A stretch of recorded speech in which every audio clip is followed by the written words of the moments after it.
হযরত ওমর রাদিয়াল্লাহু তাআলা আনহু, ইসলাম কারে কয় বাবা, ইসলাম কাকে বলে? রোমক সম্রাট তার গোয়েন্দা বিভাগের লোক পাঠায় দিয়েছে, দেখো তো যেভাবে ইসলাম এক একটা দেশ দখল করতেছে, তার আদর্শ দিয়ে না জানি রোমও কবে চলে যায়। আমিরুল মুমিনিন কেমন, সিংহাসন কেমন, দেখে আসো। রোমের বাদশা, রোমের গোয়েন্দা বিভাগ আসলো, মদিনায় ঢুকে সাহাবীদের জিজ্ঞেস করছেন, আইনা মালিকুকুম, তোমাদের বাদশা কই?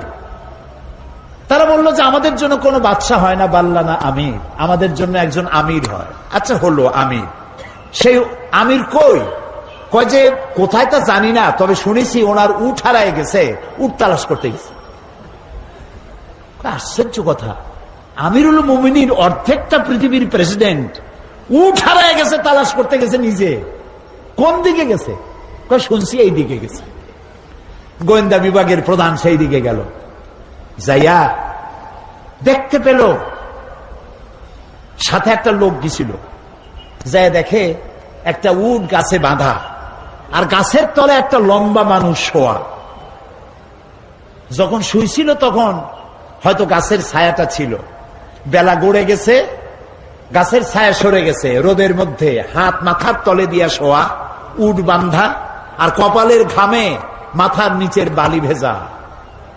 সাহাবী বললেন, এই হচ্ছে আমাদের আমিরুল মুমিনিন ওমর ইবনুল খাত্তাব রাদিয়াল্লাহু তাআলা। রোমের গোয়েন্দা বিভাগের প্রধান স্বাগতোক্তি মুখ থেকে বেরিয়ে গেল, ওমর আমার দেশের প্রেসিডেন্ট রাতের বেলায় দুর্গে ঘুমায়, চতুর্দিকে দুর্ধর্ষ সেনাবাহিনীরা বন্দুক উঁচু করে পাহারা দেয় সারা রাত, তারপরেও আমার বাদশার ঘুম হয় না, কোন ফাঁক দিয়া গুলি এসে পৈতৃক সম্পত্তি জীবন পাখি উড়ে যায়। আর তুমি কোনো পাহারাদার নাই, কোন লোক নাই, জন নাই, এই নির্জন মরুভূমিতে একা একা শুয়ে আছো, নিশ্চয়ই তুমি তোমার জনগণের হক আদায় করেছো, তাই তোমার পাহারাদারের দরকার নাই, যিনি তোমারে বানাইছে সেই আল্লাহই তোমার পাহারাদার। এর নাম ইসলাম। শুধু নামাজ রোজা হজ যাকাতের নাম ইসলাম নয়, এর নাম ইসলাম। রুজি রোজগার করার জন্য সমস্ত নবীরা কাজ করেছেন, সাহাবায়ে কেরাম কাজ করেছেন, ক্ষুধায় কষ্ট করেছেন, ক্ষুধার যন্ত্রণায় ছটফট করেছেন সাহাবায়ে কেরাম। নবী করিম সাল্লাল্লাহু আলাইহি ওয়াসাল্লাম দুয়ারে দুয়ারে খাবার পৌঁছাইছেন, নিজে কষ্ট করেছেন। প্রিয় ভাই সব, হযরত ওমর রাদিয়াল্লাহু তাআলা আনহু মসজিদ নববীর ভিতরে বসে দেখলেন জোহরের সময় কয়েকটা লোক বসা, আসরেও তারা, মাগরিবেও তারা, এশায়ও তারা, পরের দিন ফজরেও তারা। জিজ্ঞেস করলেন, এই বেটারা তোমরা কারা? প্রত্যেক নামাজে এক জায়গায় দেখি।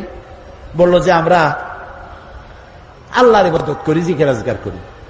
তো তোমরা খাও কি? কয় যে আল্লাহ ভরসা করে আছি, আমাদের এই জায়গায় জিকির আজকার করতে দেখিয়া এলাকার লোকেরা রান দিয়ে আমাদেরকে খাওয়া। কয় তাহলে তো তোমরা আল্লাহরে ভরসা করো না, তোমরা তো মানুষের উপর ভরসা করে আছো। শোনো, আগামীকাল এটা তো ফজর গেল, আজকের জোহরের নামাজের পর যদি এই জায়গায় তোমাদেরকে বসা দেখি, ব্যাট মেরে মসজিদ থেকে বের করে দেব। এটা ইসলাম নয় যে তুমি কাজ করবে না, বসে বসে খাবে, এর নাম ইসলাম নয়। তুমি নিজে কাজ করবে, নিজের জন্য, অন্যের জন্য কাজ করো, এটি হলো ইসলামের নির্দেশ। সুতরাং ইসলাম নামাজ রোজা হজ যাকাত নিয়েই শুধু আসে নাই, এসেছে মানবতার কল্যাণের জন্য, মানবতার মুক্তির জন্য। সুবহানাল্লাহি ওয়া বিহামদিহি, সুবহানাল্লাহি ওয়া বিহামদিহি। আল্লাহ তাআলা রাসূল বলেছেন তিনটা কাম করো। কয়টা কাম? তিনটা কাম করো। আফশুস সালাম ওয়া আতইমুত তুআম ওয়া সাল্লু ওয়ান নাসু নিয়াম তাদখুলুল জান্নাতা বিসসালাম। সুবহানাল্লাহ। আফশুস সালাম, সালামের প্রচলন করো, খালি সালাম দাও। কালকে বলছিলাম না, মনে আছে? এই যে দেখা হইলো আসসালামু আলাইকুম, রাস্তায় দেখা হবে আসসালামু আলাইকুম। হযরতে আব্দুল্লাহ বিন ওমর রাদিয়াল্লাহু তাআলা আনহুমা ঘন ঘন বাজারে যাইতেন। একজন সাহাবী তারে জিজ্ঞেস করেন, আচ্ছা আপনি কি রাসূলের ওই হাদিস শোনেন নাই? বলে কোন হাদিস? যে রাসূলুল্লাহ বলেছেন সব থেকে উৎকৃষ্ট জায়গা কোনটা বলেন? নিকৃষ্ট জায়গা বাজার। এ হাদিস জানেন না? বলে হ্যাঁ জানি। তো বারবার বাজারে আসেন কেন? আমি বড় বড় বাজারে আসি, ওই হাদিস আমি জানি, কিন্তু আমি আসি অন্য কারণে। এইখানে বেশি মানুষের দেখতে দেখা হয় আর কোনো কোনো সালাম দেই, আমার সওয়াব হয় বেশি। আহারে মুসলমান, একজন আর একজনের সাথে দেখা হবে, আসসালামু আলাইকুম ওয়া রাহমাতুল্লাহ, বিনা পয়সায় দোয়া। আর একজন কবি ওয়ালাইকুম আসসালাম ওয়া রাহমাতুল্লাহি ওয়া বারাকাতুহু ওয়া মাগফিরাতুহু ওয়া রিদওয়ানুহু ওয়া জান্নাতুহু। সুবহানাল্লাহ। যত বেশি শব্দ প্রয়োগ করবেন ততই 10-10 করে নেকি হইতে থাকবে। এরপরে হাত মিলাবেন। অনেকে হাত খালি ছোঁয়ায় আঙ্গুলের মাথা, কেউ ইটুক দেয়, কেউ সবটা দেয়, কেউ সবটা দিয়ে ধরিয়া এরকম ঝাঁকায়। ওর চিন্তা যত ছাকি তত নেকি। এটা একটা বাজে কথা। প্রিয় ভাই সব, রাসূলুল্লাহ বলছেন সালাম দাও, বেশি করে সালাম দাও। ওয়া আত'ইমুত তাআম, আর মানুষকে খাইতে দাও। জাহান্নামে যারা যাবে কারণ হবে দুইটা, অনেক কারণের মতো কারণ হবে কয়টা? দুইটা। ইয়াতাসাআলুনা আনিল মুজরিমিন মা সালাকাকুম ফি সাকার ক্বালু লাম নাকু মিনাল মুসাল্লিন ওয়া লাম নাকু নুত'ইমুল মিসকিন। জাহান্নামীদেরকে প্রশ্ন করা হবে, জাহান্নামে আসছে কেন? বলবে দুইটা কারণে, আমরা নামাজ পড়ি নাই আর এতিম মিসকিনকে খাইতে দেই নাই। নাউজুবিল্লাহ, বলেন নাউজুবিল্লাহ। এতিম মিসকিনকে খেতে দিবেন, মেহমানদের দাওয়াত দিবেন, বেশি করে খাওয়াবেন। শুধু নিজেই অন্যের বাড়িতে গিয়ে খাবেন না, মানুষকেও দাওয়াত দিয়ে খাওয়াবেন।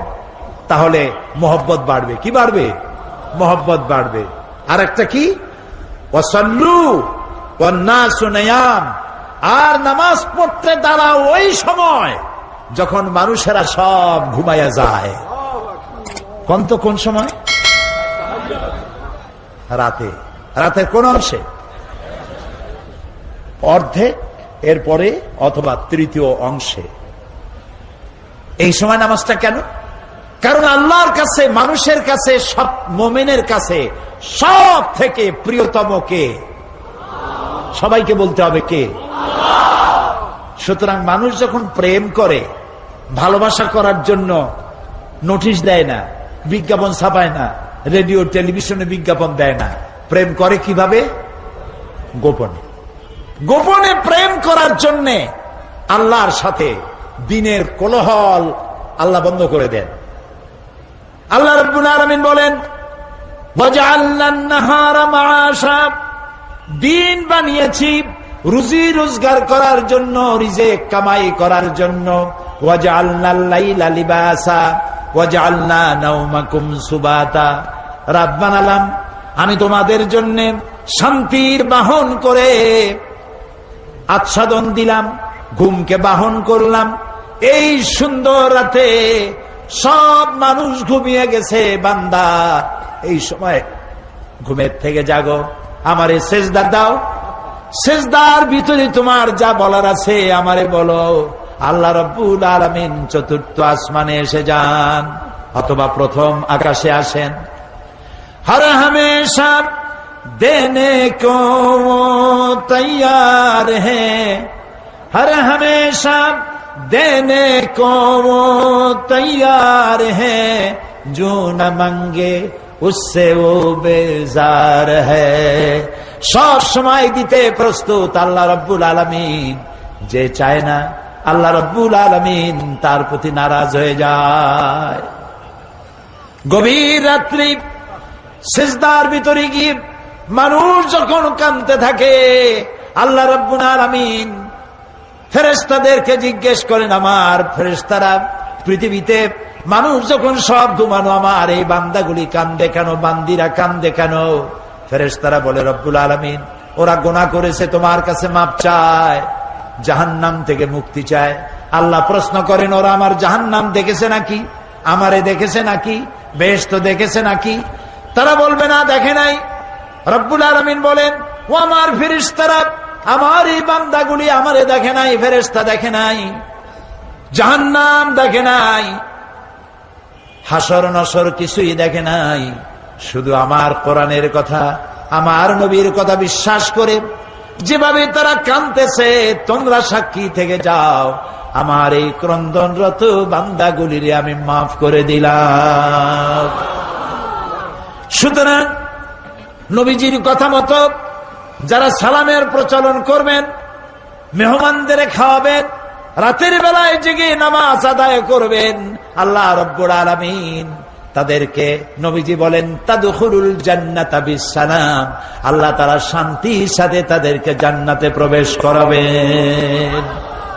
এই পৃথিবী হচ্ছে মানবতার কল্যাণের জন্য, মানব সভ্যতা বিকাশের জন্য, এই পৃথিবীকে সুন্দর করে সাজিয়ে গুছিয়ে রাখার জন্য আল্লাহ মুসলমানদেরকে দায়িত্ব দিয়েছেন। এটার নামই হচ্ছে ইসলাম।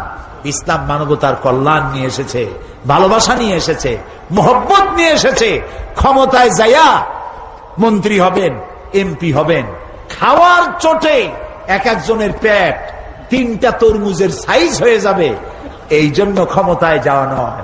কিছু লোক আছে, হায় হায়, ক্ষমতা পাইয়া এমন খাওয়া খাইছে, পেটটারে এত মোটা করছে, কোন রুমের মধ্যে ঢুকতে হলে হাত দিয়ে দরজা খোলার দরকার হয় না, পেটের ধাক্কায় দরজার কাম সারা। আছে না এমন? আছে।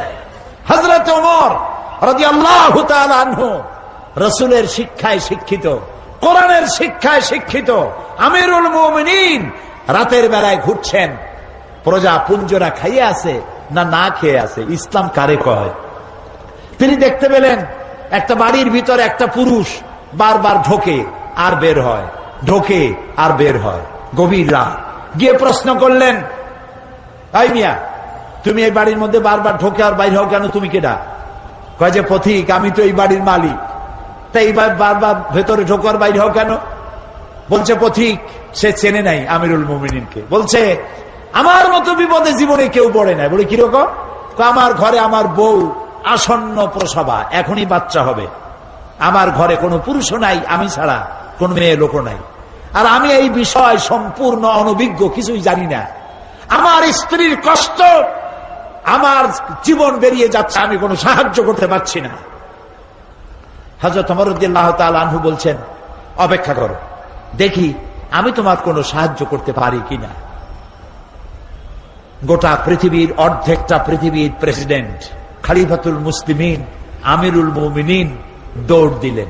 কিছুক্ষণ পরে একটি মেয়ে লোক নিয়ে আসলেন, বাড়িওয়ালাকে বললেন এখানে দাঁড়াও, মেয়ে লোকটিকে ভিতরে ঢুকাই দিলেন। কিছুক্ষণ পরে সেই মেয়ে লোক এসে আমিরুল মুমিনিনকে ডেকে বললেন, আমিরুল মুমিনিন, এই বাড়ির মালিককে বলেন আল্লাহ তাকে একটি পুত্র সন্তান দান করেছেন, পুত্রটিও সুস্থ, তার মাও সুস্থ। বাড়িওয়ালা তো আমিরুল মুমিনিন নাম শুনিয়া পায়ের তলা থেকে মাটি গজে গেছে। হযরত ওমর আমার জন্য কষ্ট করছে, দৌড়াইছে, কি আশ্চর্য, আমার তো বেয়াদবি হয়ে গেছে। তিনি করজোড়ে ক্ষমা চাইলেন, আমিরুল মুমিনিন, আল্লাহর রাস্তায় আমারে মাফ করে দেন, আপনি আমারে কষ্ট দিছি, আমি আপনাকে কষ্ট দিয়েছি, আমাকে ক্ষমা করুন। আর এই যে মেয়ে লোকটারে নার্স নিয়ে আসছেন, সেবিকা, কিছু টাকা আপনি তাকে দিয়ে দেবেন, এই টাকাগুলো আপনি নেন। হযরত ওমর বলেন, ও আল্লাহর বান্দা, আমার কাছে ক্ষমা চাইও না, আমার কাছে ক্ষমা চাওয়া উল্টা হবে, কারণ তুমি আমার এলাকার ভিতরে বসবাস করো, তোমার এই কষ্টের কথা তুমি জানাবার আগে আমি নিজেই জেনে যে খেদমত দিতে পারি নাই, এজন্য কিয়ামতের দিন ওমরকে আল্লাহর দরবারে তুমি আসামি বানাইও না। আর যে মেয়ে লোকটিকে টাকা দিতে চাও, ওই মেয়ে লোকটি কোন পেশাদার নার্স নয়, সেবিকা নয়, যেই মেয়ে লোকটি দিয়ে আমি তোমার স্ত্রীর খেদমত করালাম, ওই মেয়ে লোকটি আমার স্ত্রী। সুবহানাল্লাহ, এর নাম ইসলাম, এর নাম ইসলাম। শুধু নামাজ রোজা হজ যাকাতের জন্য নয়, নামাজ রোজা কম্পালসারি ডিউটি, দাড়ি রাখা মুসলমানের আলামত, মেসওয়াক করা, সুরমা লাগানো, লম্বা জামা গায়ে দেওয়া, এগুলি ইউনিফর্ম। কিন্তু মূল স্পিরিট, আসল জিনিসটা হারায় ফেলেছি। খোলস হারায় ফেলেছি, মূল জিনিস হারাইয়া খোলস ধরে আছি। হ্যাঁ, পাগড়ি আমার দরকার, এটা আমার শেয়ার। আমার পাগড়ি প্রয়োজন, আমার টুপি প্রয়োজন, আমার দাড়ি প্রয়োজন, আমার লম্বা জামা প্রয়োজন, আমার তসবি প্রয়োজন, কিন্তু সব থেকে বড় প্রয়োজন ছিল মানব প্রেম।